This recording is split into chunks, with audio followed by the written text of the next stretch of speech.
This is Goss's Garage with Pat Goss, co-host of PBS's Motor Week.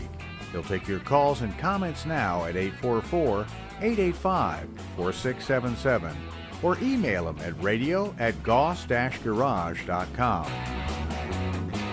And now, Pat Goss. Hi, everybody, and thank you for joining us in Goss's Garage one more time. Appreciate your participation. And like the announcer said, if you have a question or a comment, 844-885-4677. That will get you to us, and we can talk about anything at all as long as it deals with an automobile or at least something with an engine in it. All engines work pretty much the same, so we can discuss it whether it's in a lawnmower or in a Ferrari. All right, now we have a very special guest in the studio this morning. We have Sheena Smith from Roadie. Good morning. Sheena, welcome to the show. Tell me a little bit about Roadie. What is Roadie exactly? So Roadie is an on-the-way delivery service. We deliver anything from packages to luggage, suitcase, wallets, golf clubs that may have got left, or just anything, honestly. It's an app you can download, and you can create a gig or you can become a driver. Uh-huh. Okay. So I'm going to download the app. Mm-hmm. And let's say I left my wallet in wherever. Okay. And what do I do? So what you would do is you would go into the gig section, you would create that gig, and it'll give you a price. It comes with insurance, so anything shipped or delivered is covered up to $500, and you can also add extra insurance if you'd like, up to $10,000. So what it does is it'll send out the available gigs. And for me, a driver, we would view anything that's in our area, and then we submit an offer. And if you're chosen for that offer, then while you're headed that direction, you'll deliver that package. Ah, Uber, Lyft kind of Yes, idea? sir. Yes, sir, but no people. No people. Okay, so my deceased aunt, I can't get you to No, put sir. her in the trunk and... No, but if you had a motorcycle that you want to deliver, we could do that. Oh, yeah? Yes, sir. How's that work? So the drivers have different types of vehicles. So we have some sedans, some pickups. Some people may have a box truck. So if you need anything delivered and they can fit it, when we sign up, we actually submit what type of vehicle we have. And so in order to be accepted for that offer, you have to have a vehicle suitable to transport what needs to be delivered. Oh, okay. All right, well, that makes sense. So if I want my Harley moved from one place to another, I can use Roadie. Yes, sir. Anyone with a trailer. All right. Now, what is the advantage to this over traditional means of shipping things? I believe it's faster. We have a certain amount of time to get your packages or your things delivered, and you can also track it. Like, you can track every move while it's being delivered, from pickup to delivery. So there's sometimes people have a verification code, and that's like a security thing just to make sure that we're delivering it to the correct person. So once we get to you, we'll ask you for the code, and then we'll put the code in. All right. What about price? It's priced fairly easy. So I'm a driver, so I haven't shipped anything or sent anything yet. But if you want to become a driver, I think it's pretty good. Like spare change, if you have spare time, or you just you're headed a certain direction, you can make money on the way. You make anywhere, I've seen, from $10 and up for each delivery. It just depends on what it is that you're carrying. All right. Now, from my perspective, again, back to the motorcycle. Say I want to get my motorcycle moved. What am I going to expect to pay? If you know. Honestly, I can't answer that question because we don't make the prices. I see. Okay. Because, if there was a significant savings, that would be fantastic for a lot of us. Yeah, it would. Because, right now, if I want to do something like that, I either have to get my trailer out or I have to hire somebody and the going rate is $50 to load it, plus, you know, anywhere from $1 to $5 per mile and stuff like that. I think we'd be a lot cheaper than that because, like I said, in order for us to deliver something, we have to be headed in that direction. So we don't charge like by the mile because we're going that way anyway. So I think they only charge like by size or quantity of what it is. But I've seen something where like it says like the price will be 500, but then as the person creating the job, you would only pay like $130. Because, like I said, we're going that way anyway. So it's not taking us out of the way. It's just putting extra money for delivering that on the way. Okay. But how does that work? I mean, do you do multiples at a time or? You can, depending on how big the package is. Okay. So I've done up to 3 at a time, and I'd make somewhere around $33 for delivering the 3 packages, but they'd all be in the same area. All right. But you say you're already going that way. Yes, sir. How does that work? How are you always going someplace? Well, if you're on the road, you're driving, so it's not a full-time job. It's not. But when the requests come in, you'll see it. If you set your notifications, you'll see it, and you're at the top of the screen, and it'll say a package from Alexandria to Washington D.C. So if you're in Alexandria and you're headed towards Washington D.C., then that's a roadie that you could accept or submit an offer for. Okay, so you wouldn't then, if you were in Oxon Hill, you wouldn't head out to Alexandria No. to do it? No. Oh, okay. How many people, if you know, how many people are involved in this as far as drivers? I'm not sure how many drivers we have. I'm only familiar with one other driver. But honestly, I couldn't answer that question for you. And this is available all over the country. Yes, sir. So no matter where we are, and it's all the same app. Yes, It's sir. not based on the city or anything like that where we have to get a different app for a different city. Nope. One app. It has like a GPS inside of the app, like a Google Maps or something like that. Right. And so it'll tell you if you put in your zip code or you hit that location button where it zooms into where you are, it'll give you a list of jobs that are in your area. So some might be going to California and some might be going as far as like Oxon Hill, like you said. So you just pick whichever one is closer to you or what direction you're headed. Okay. What else should we know about this service? It's easy. It's hassle-free. They work with you. I've spoken with 2 people from the company.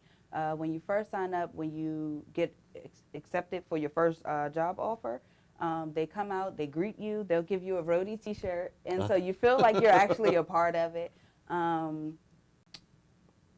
Like I said, it's like Uber or Lyft, but it's no people involved, so it's great. Yeah, it sounds fascinating. Now, how can people get more information or get the app? So there's a website as well. It's roadie.com. And any information you're looking for, it's there. If you have any questions, they also have like a contact link. And you can click that link and speak with someone via email or submit like for a call back. They do have like a customer service department and they do reach out to you. So like if you pick up a job and say they wanted it delivered by 12 o'clock, it's 9 o'clock you were accepted for that offer, but it's 10 o'clock and you said you were on the way, they'll call you and ask you, okay, are you still en route? They'll ask you. Yeah, and if jobs are canceled, they call you and let you know, like via phone, like you speak with someone and they explain to you that the job was canceled. They have really great communication. I love that about them. Yeah, it sounds that way. So even if we don't want to use the service as far as shipping something, it's a good opportunity if you want to make some extra money. Yes. Yeah, it sounds that way. It's a great opportunity for extra money because they come through very consistently, like all night. Doesn't matter what time it is. When you wake up, it could be 2 in the morning, and you'll see 3 roadie job requests at different times. But if you submit that offer and they give it to you, you can get up and go do that. Neat. Yeah. All right. So it's roadie.com, ROADIE.com. Sheena, I want to thank you for joining us this morning. I'd like to Really thank appreciate it. So, and folks, we're going to take a break. We'll be right back here on Goss's Garage. Stay tuned. Pat will take your calls next at 844-885-4677. Goss's Garage continues in a moment. How quickly we forget. We're right back to using short-term logic to make long-term purchases. There's a huge increase in sales of big, thirsty vehicles. Trucks, SUVs, and other vehicles with dismal gas mileage are selling like hotcakes. Yes, they're wonderful, but can your budget support such a thirsty beast when gas prices go back to $4 a gallon? Did you plan on that? On the plus side, if you're considering a thrifty car, you might get a real deal. With so many drivers ignoring reality, there are more hybrid and plug-ins in stock.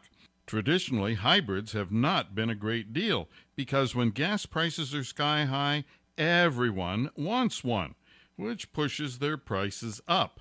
Sometimes so high that you might have to pay over window sticker to get a hybrid or a plug-in. But higher purchase prices mean it can take years to break even through savings at the pump.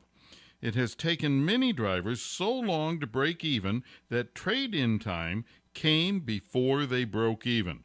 But cheaper gas zaps hybrid demand, and less demand can mean a better deal. So if you've been thinking about an economy car, now might be the time.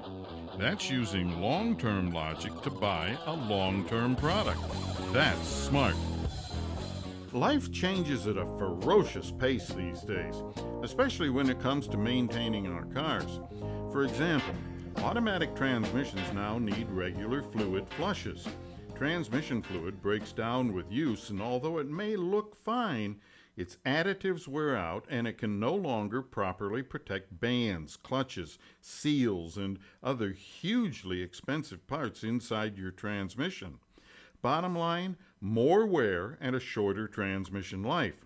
Now you can significantly extend transmission life with a BG transmission flush every 24 to 30,000 miles or 2 years. BG makes the best transmission flush machine I've ever tested. It renews all of the fluid in your transmission, not just a small part of it. The BG transmission flush machine is safe, too, because it uses the natural circulation of the transmission. Your transmission will work better and last longer. As with everything BG offers, this is a superior service. For more information, go to bgprod.com or bgfindashop.com. This is Goss's Garage with Pat Goss. Call the show now at 844-885-4677.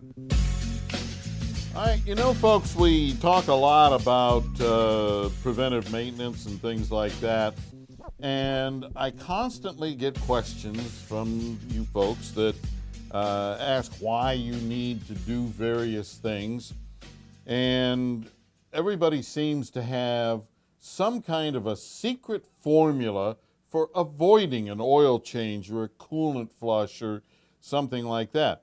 Now, first, I don't understand why, because these are not expensive services and anything like that, but seems everybody wants to avoid doing things to their cars.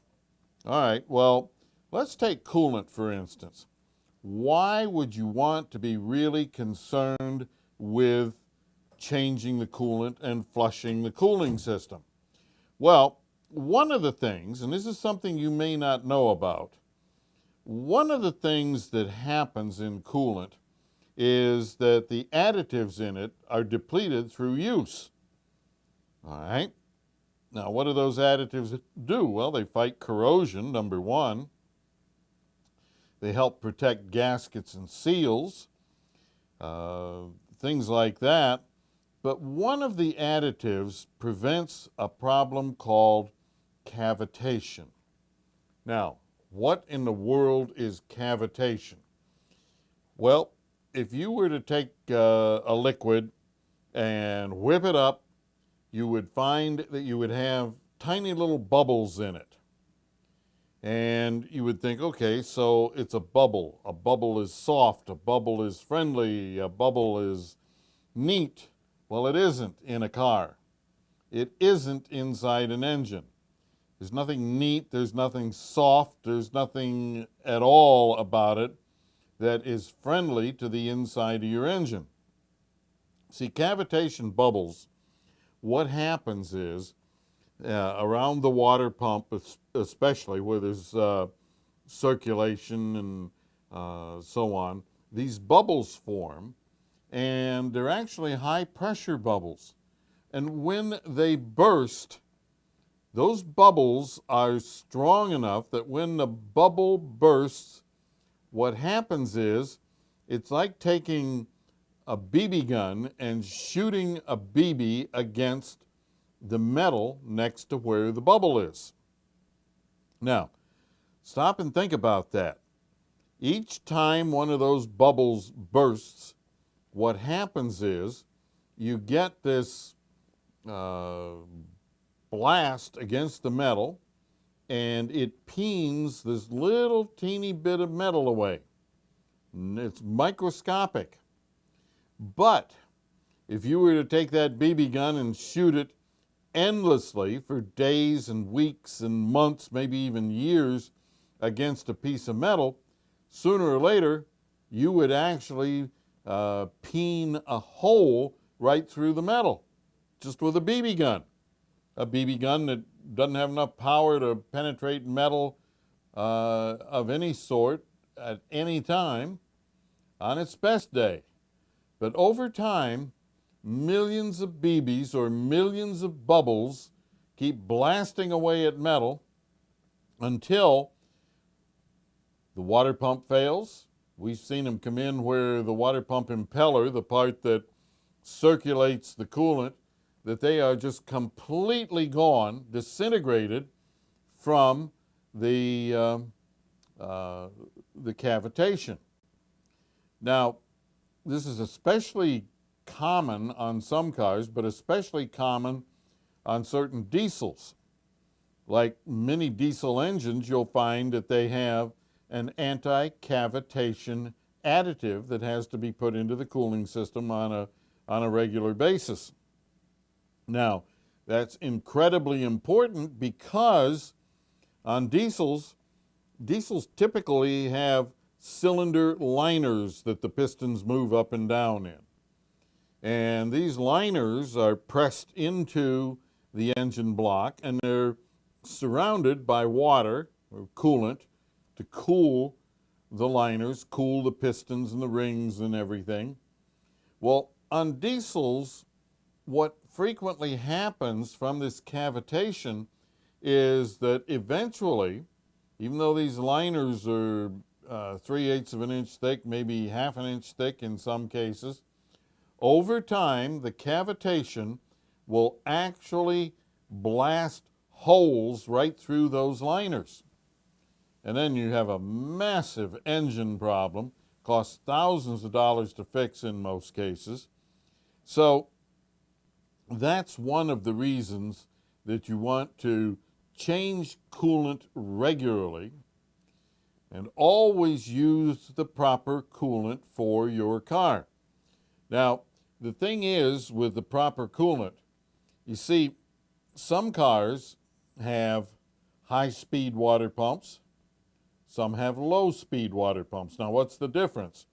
Well, the difference is that a high-speed water pump is typically driven off of the timing belt or the timing chain. So the sprocket on it is smaller than the sprocket on the crankshaft, so it is overdriven. It turns faster than the engine is turning. So some of these, you may have a situation where the engine is turning at 2,000 RPM, but the water pump is turning at 3,000 or 3,500. Well, on those water pumps especially, if you don't have the right coolant, what often happens is that some of the additives, the improper additives, are spun out of solution, and they collect around the water pump shaft and eat into the seal that keeps the water pump from leaking. So you have to make sure that the additives that are in your coolant match the cooling system and the type of water pump that your car has. In other words, you could take a coolant that was designed for an automobile that typically uses a low-speed water pump, put it into a high-speed water pump car, and wind up with problems with the seals.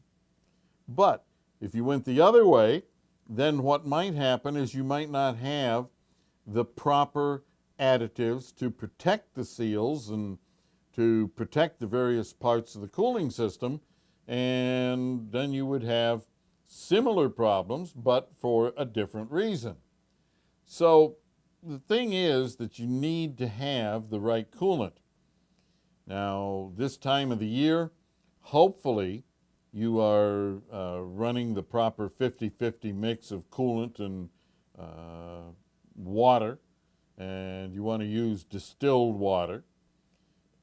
And the other thing is, if you ever have to top off your cooling system, you never top off a cooling system with pure antifreeze or pure water. And of course, you always use distilled water. But what do? Well, you take your gallon jug of coolant and your gallon jug of distilled water, and what you do is real simple. You take a third gallon, pour half of your antifreeze, your coolant, into that empty jug, then fill it with distilled water, shake it up. Now you have a 50-50 mix of coolant and water. And that's the ideal. All right. Then, whenever you have to top off your cooling system, the only thing you ever add to it is a 50-50 mix of coolant and distilled water.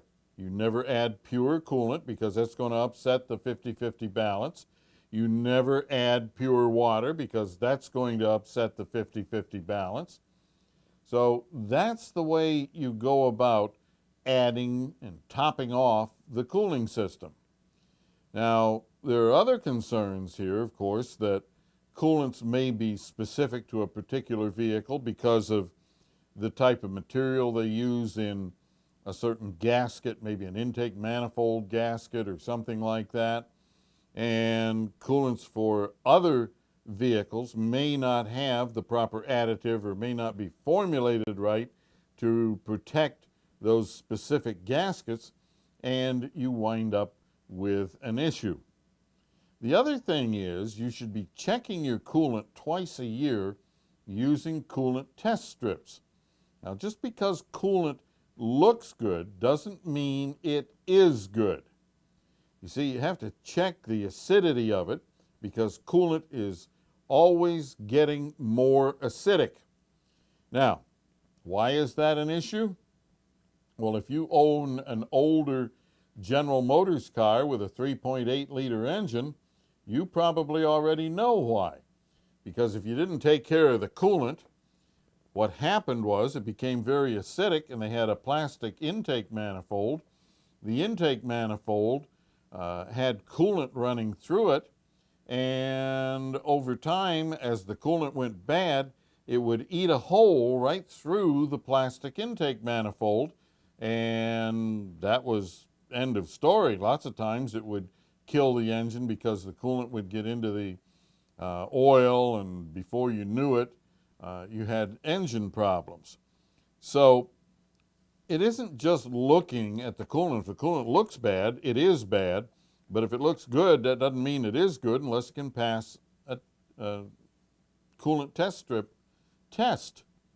So lots and lots of things to be concerned with here.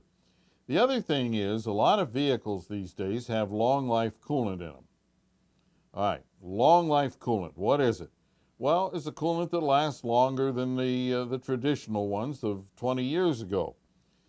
But in the owner's manual, it usually says the coolant in your cooling system is designed to last, and here are the keys, up to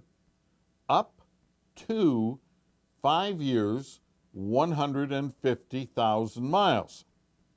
Now, why do all of you folks read something like that to make it say, oh, it's going to last 5 years or 150,000 miles?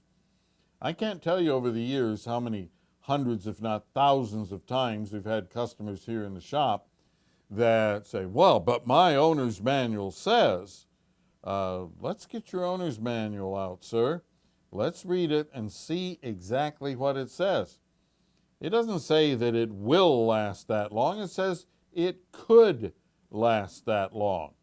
And that means that you have to check it regularly and you replace it as needed, not based on some arbitrary number that may or may not work for your individual car. So there's a lot more to this stuff than meets the eye in many cases. And I would highly recommend that you go to the parts store, you buy a package of coolant test strips, and you use them twice a year. Monitor the pH on the coolant, and when it drops below standard or gets close to standard, flush the cooling system. And it's better if you have a commercial flush, because the way they work is they use a citric acid compound that goes into the cooling system, makes the system very acidic. And that way the acidic coolant attacks the deposits and so on. They're like lime and scale, similar to what you would get in a teapot that's used on the stove frequently. You'll get a scale that builds up inside it, and you have to use lime and scale remover. Well, same thing happens in your radiator, and you use one of these coolant flush kits, but it has to be a strong one. And what that does is that it goes in there and it softens all of these scale deposits, and then the cooling system flush machine, it flushes all of those deposits out. Now, typically, this is not something that you get using a garden hose or anything. Now, you may want to do that every other time, but make sure at some point that you get a professional cooling system flush. All right, we're going to take a break. The number to call if you have a question or a comment, 844-885-4677. Goss's Garage will be right back. Operators are standing by to take your call for Pat at 844-885-4677. Goss's Garage continues in a moment. Think you'll get a deal buying a used car from an individual instead of a dealer? Possibly, but there's a good chance you'll get taken if you wind up dealing with a curb stoner. Curb stoners are low-life scum who buy cars with problems, cobble them together, roll back the miles, make them look good, and resell them.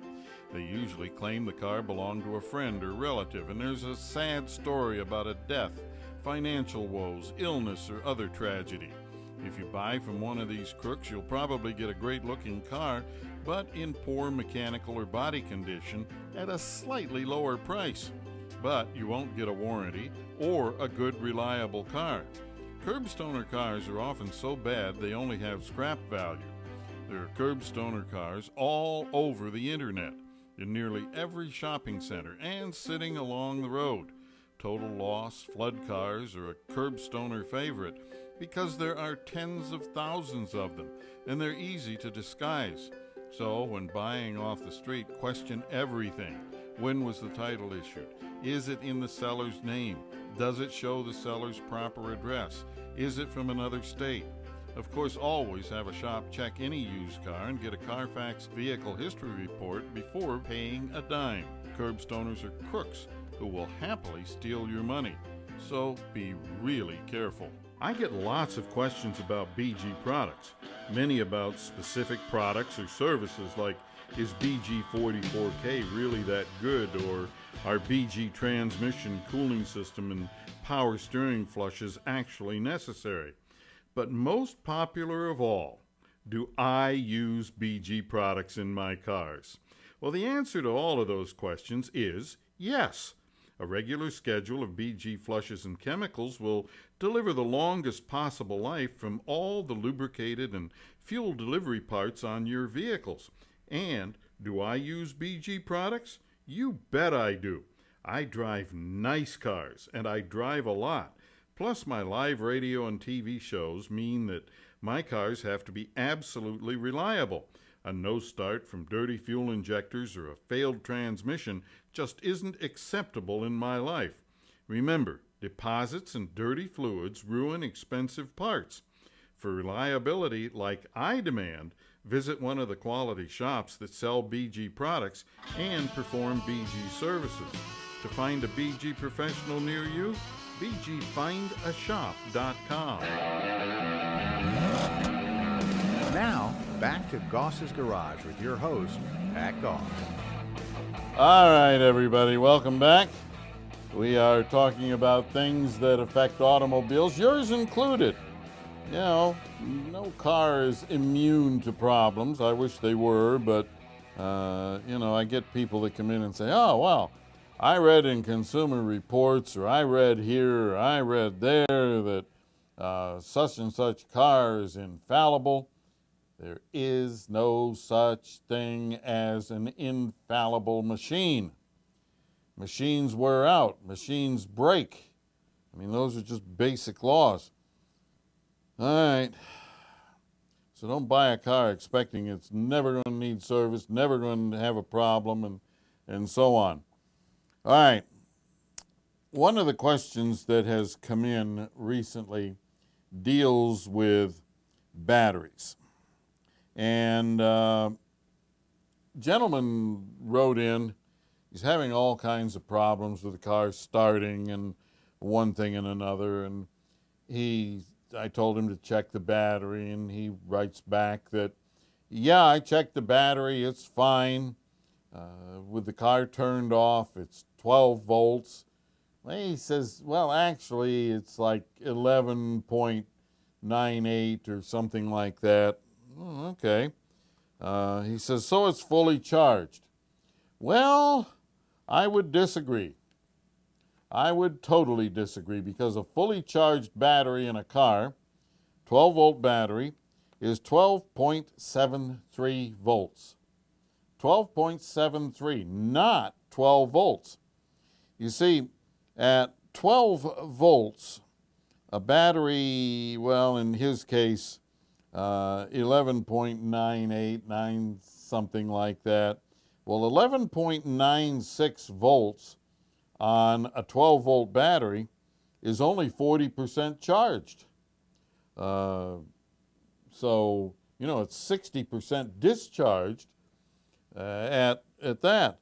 So, it's at 12 volts, it's 50% discharged or charged, whichever way you want to look at it. So 50% at 12 volts, that's not going to do you too good as far as getting the car going if it's warm or if it's cold or whatever the situation might be. Anything that draws any reasonable amount of power away from the battery, you're going to be hurting. So keep that in mind. A 12-volt battery, fully charged, is not 12 volts. It's 12.73 volts specifically. So, lots of things are not as they seem when you're dealing with automobiles. All right. Question. Been to your shop before, but unfortunately moved to Texas from the D.C. area. Quick question. I have a 13 Corvette with the base engine. I've been reading on some websites that a catch can is needed to prevent carbon buildup in this engine. Is this true? Well, perhaps, perhaps not. A lot of what determines the need for a catch can on a car is how it's driven and how it's serviced. You see, catch cans, modern cars, every car has a crankcase breather system because you have to get air circulating through the crankcase to pull fumes out and stuff like that.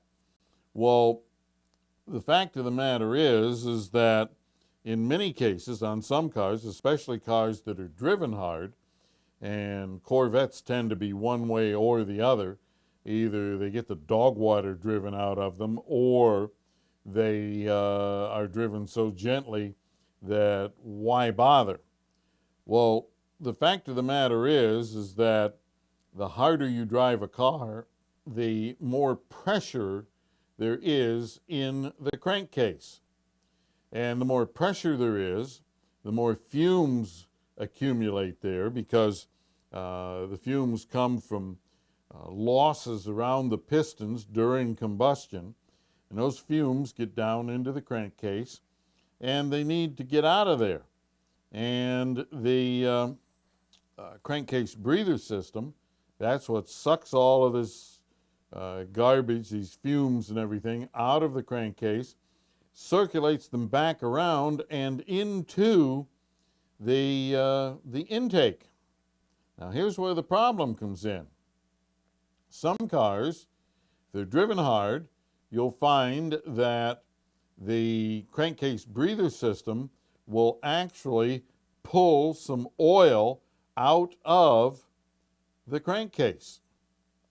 And there may be oil, like a mist of oil above the layer of oil in the crankcase, and that gets pulled out with the fumes of the crankcase, and it comes back around. And when it does, it comes back into the intake and back into the engine. Now, as that oil hits the backs of the hot intake valves, it forms carbon deposits. And over time, those carbon deposits will get so bad that they will interfere with the way the car runs. All right, now, where am I going with all of this?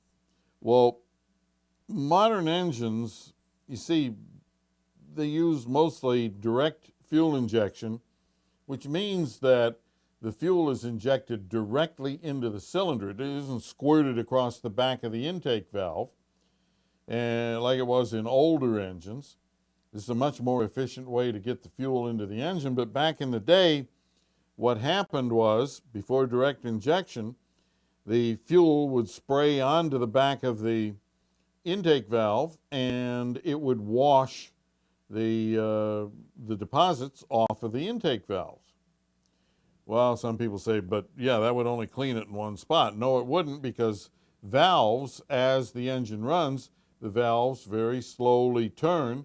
So it's constantly turning and constantly being hit by gasoline, and that in turn is washing the whole backside of the intake valve. All right, well, that doesn't happen anymore because there's no gasoline touching the backs of the valves. So, do you need a catch can? Well, if you drive a car hard or you notice that there's any oil in the hose leading back to the intake manifold or something like that, yeah, you might. Because catch cans, what they do is these fumes coming back into the intake manifold, they go through the catch can before they go to the intake manifold. And what that means is this catch can, which is like a separator, it separates the oil out of the air, and the oil drops down to the bottom of it, and then you have much cleaner, almost pure air and so on going back into the intake manifold, and that cuts down on the deposits. All right, so do you need it? I have one on my car, have ever since I've had any car with direct injection. So, yeah, I think they're a really important part of a modern automobile with direct fuel injection. The other thing to keep in mind is that most cars these days have low friction piston rings, which also means that there may be more oil blow-by down into the crankcase, and that makes the need for a catch can even greater. So these are all things to consider. All right, here we go. 844-885-4677. If you have a question, Goss's Garage will be right back. Stay tuned. Pat will take your calls next at 844-885-4677. That's 844-885-GOSS. Goss's Garage continues in a moment. Life changes at a ferocious pace these days, especially when it comes to maintaining our cars. For example, automatic transmissions now need regular fluid flushes. Transmission fluid breaks down with use, and although it may look fine, its additives wear out and it can no longer properly protect bands, clutches, seals, and other hugely expensive parts inside your transmission. Bottom line, more wear and a shorter transmission life. Now you can significantly extend transmission life with a BG transmission flush every 24 to 30,000 miles or 2 years. BG makes the best transmission flush machine I've ever tested. It renews all of the fluid in your transmission, not just a small part of it. The BG transmission flush machine is safe, too, because it uses the natural circulation of the transmission. Your transmission will work better and last longer. As with everything BG offers, this is a superior service. For more information, go to bgprod.com or bgfindashop.com. Don't fall victim to "it looks good, therefore it must be good." Like when thump bump you're tapped by another car at a traffic light or in a parking lot. You get out and look, and being a good person, yeah, right. You just don't want the hassle of calling the cops and your insurance company. Plus, you don't even see a scratch, so you let it go. That could be a minor to deadly mistake. What you see is purely cosmetic, but hidden behind the cosmetics are safety systems. Those hidden parts absorb and dissipate energy, and they may have been damaged in that tiny bump.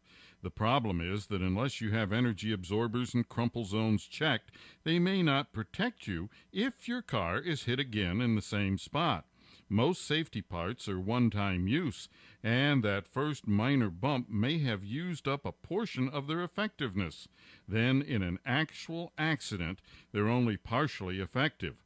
For instance, the energy absorber may transmit more of the crash energy into the car and the people in the car.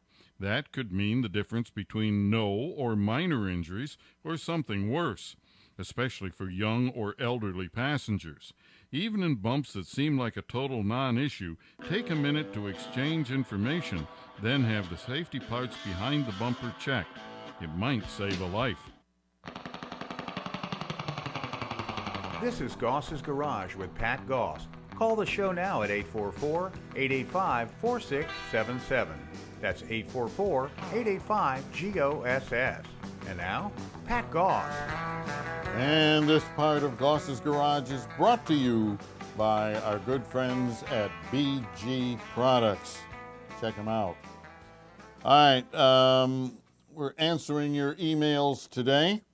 Hi, Pat. Quick question. Does BG induction cleaning actually work? I have a 2012 VW GTI with a little over 48,000 miles, and I'm having a rough idle.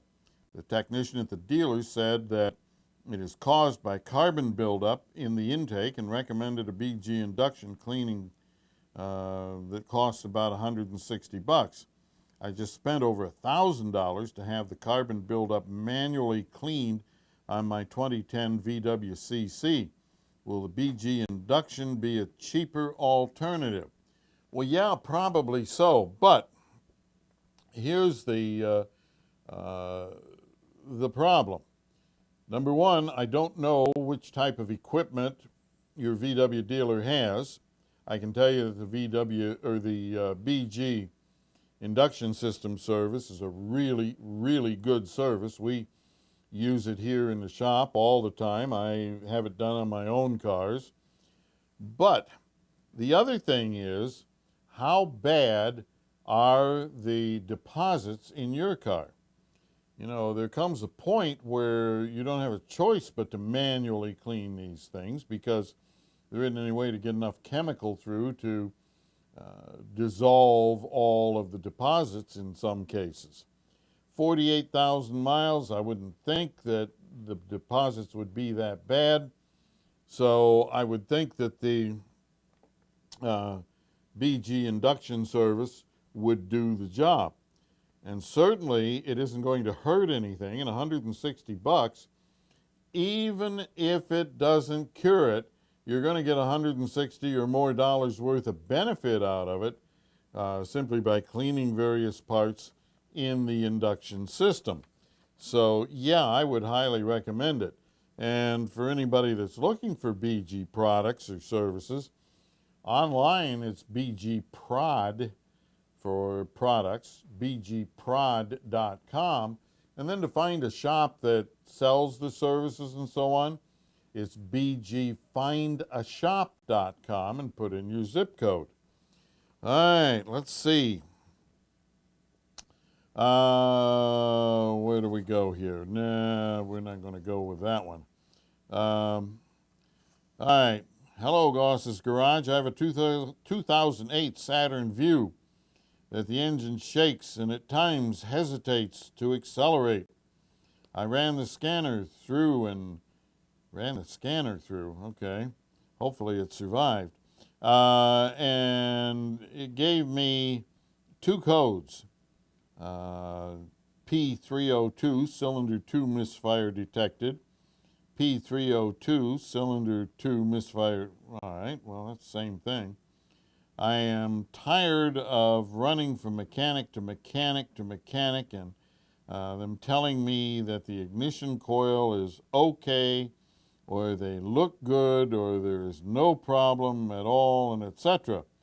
I took charge and went ahead, bought an ignition coil and replaced it myself, and when I did that, I reset the codes, and it seemed to run good, but then it shook on me again, and I put the scanner through it once again, and the first code, P302, went away, but the second code came back, P302, which again is the same thing. I'm not sure why you're repeating the code, but anyway, what is this code? Well, P302 in any iteration is a misfire code. Misfire codes are P0300, 301, 302, 303, and so on, depending on the number of cylinders that the car has. So an 8-cylinder engine would have P0300 through P0308. All right, P0300 is a random misfire. It means there's something going on that affects every cylinder in the car. That might be something like a vacuum leak. It might be a bad mass airflow sensor that's under or over reporting the amount of air coming through so you don't get the right amount of fuel. Different things like that, things that affect every cylinder on the car. But a P302 means there's a problem with cylinder number 2. Now, apparently, Martin evidently thinks that the only thing that could cause a misfire is a bad coil. Well, that is not the case. What about the injector?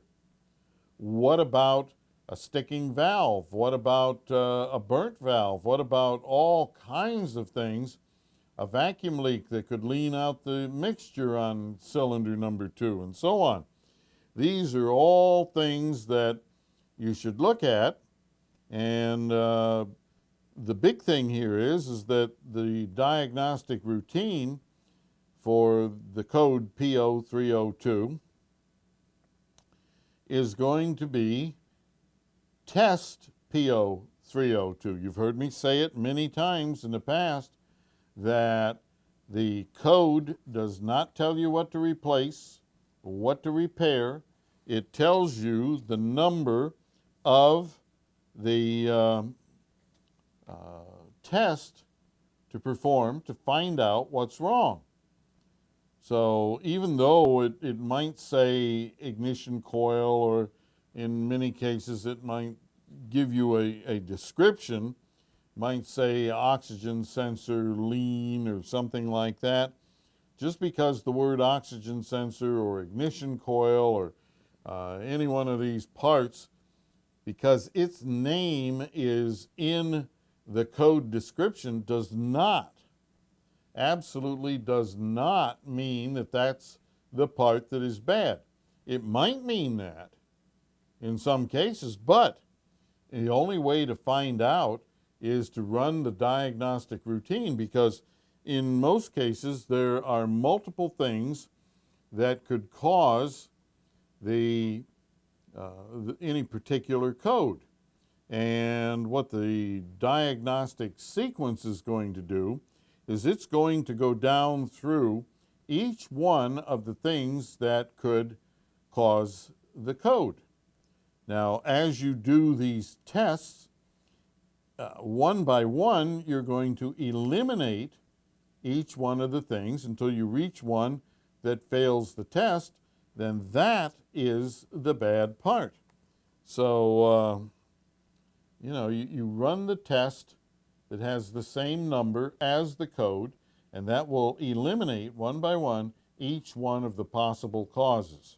So that's how you deal with a P0302 or any other code for that matter. All right, Pat, I'm looking to buy a 2002 Chevrolet Tracker LT. Oh boy, oh boy, oh boy. The current owner just had new front tires installed. They are not the correct size per the GM website. The other tires on the car are the same incorrect size. I already calculated how it will affect the speedometer reading, but should I have any other concern? Currently installed 205/75 R15, spec is 215/70 R15, and the spare tire is 225 something. I know the difference is minor, however, I'm fixing this car up. Why? Why bother? For my daughter, you must have a really bad dysfunctional relationship with your daughter if you're going to put her in a 2002 Chevrolet Tracker. We're working on her driver's license. Okay, well, maybe you'll wise up before she gets her license and you have to put her into that thing. All right, because you're dealing with 205/75s and 215/70s, the biggest difference is going to be the width of the tire, not the outside diameter, which should be almost virtually identical. That's what is called plus or minus sizing. So, it would be almost identical. So there really wouldn't be anything to worry about, other than because the 205 is 10 millimeters more narrow, and because it has a taller profile, this car may not handle like it should, may not brake like it should, may not corner like it should, because you don't have the proper amount of rubber touching the road. So that could be a real issue. The other thing is that as far as cornering is concerned, the 70 series tire has a shorter sidewall, and that means it's stiffer going into corners and less inclined to roll. And when you go into a corner, let's say we're going to make a left turn, car leans to the right, and the tires on the right side, what they do is they tend to roll in. Well, when you have a taller sidewall, you get more leverage against the sidewall, and it rolls in further. Excuse me. And that means that you're going to have a quicker loss of traction. So, how bad it's going to be, I don't know. How aggressively is she going to drive? I don't know. But these are things that you need to consider, because this could, in a sharp corner, at a little extra speed going into that corner, this could be a deadly situation. So, I'd do a little more research and see how bad this problem could be. Personally, I am a firm believer in staying with the tires that belong on the car. And the other thing you need to do here, you're talking about the GM website. I would not necessarily believe that. What I would believe, though, is the decal on the driver's door, in the door jamb or on the back side of the door. I would certainly believe that, and that's going to tell you if the 250 or the 205s, they may actually be an optional size. And if so, that would mean they are acceptable for that vehicle, and that's going to tell you right there on that decal. If it isn't an acceptable size, then, unless you're having a family feud with your daughter, I would certainly think about spending a couple of bucks on this and putting the proper tires on, some decent quality tires, because you shouldn't be putting your daughter out there in some kind of a half-assed vehicle with tires that may or may not be safe for her. It's just not the way you should be doing things. So anyway, that's my take on that. I don't mean to be harsh, but for people you love, you always put the right size tires and make sure they have good tires and good brakes, so the basics of safety are there. All right, everybody. Hey, we have done Goss's Garage one more time. I want to thank you for joining us. I want to thank also Steve McMillan. Rented lips, folks. Steve McMillan, Stevie McMillan, and George Stockton for producing today's show. And for everyone here at Goss's Garage, I'm Pat Goss. Until next time, please, and I mean that sincerely, please drive gently. We'd like to have you back again with us next week.